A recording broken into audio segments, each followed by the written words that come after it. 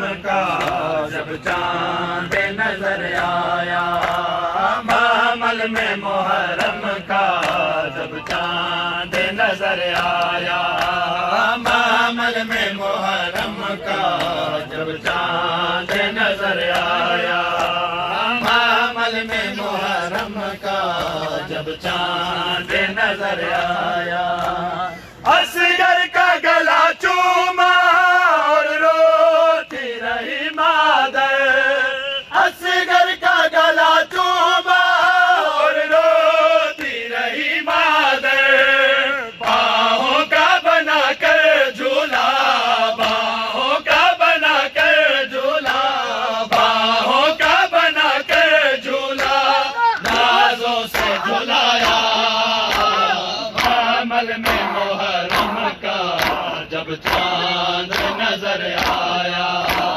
معمل میں محرم کا جب چاند نظر آیا معمل میں محرم کا جب چاند نظر آیا معمل میں محرم کا جب چاند نظر آیا معمل میں محرم کا جب چاند نظر آیا معمل میں محرم کا جب چاند نظر آیا معمل میں محرم کا جب چاند نظر آیا معمل میں محرم کا جب چاند نظر آیا زینب نے بولا کہ زینب نے بولا کہ سینے سے لگایا معمل میں محرم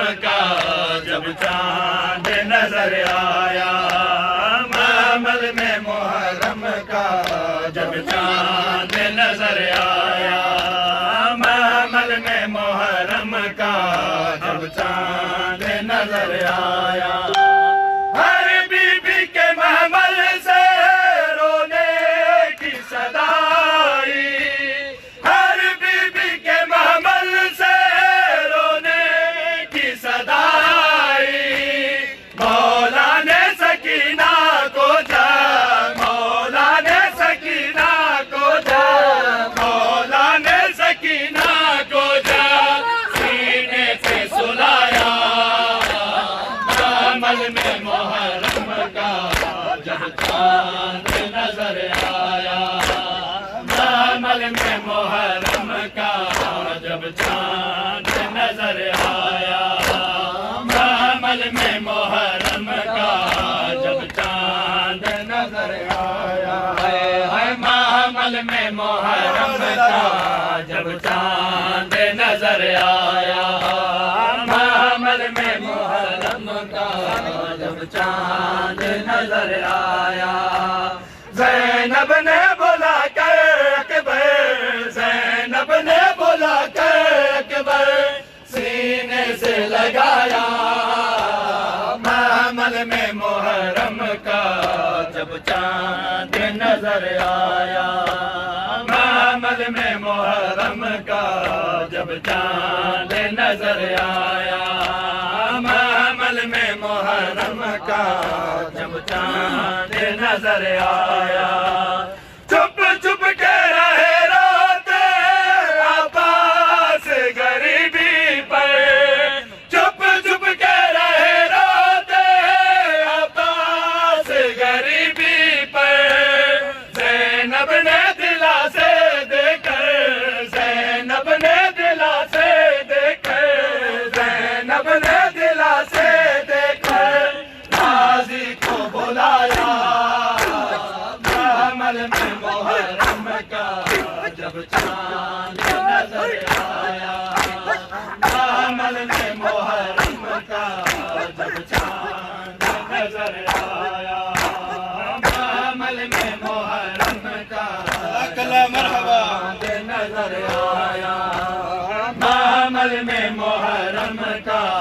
جب چاند نظر آیا معمل میں محرم کا جب چاند نظر آیا زینب نے بلا کر اکبر زینب نے بلا کر اکبر سینے سے لگایا معمل میں محرم کا جب چاند نظر آیا معمل میں محرم کا جب چاند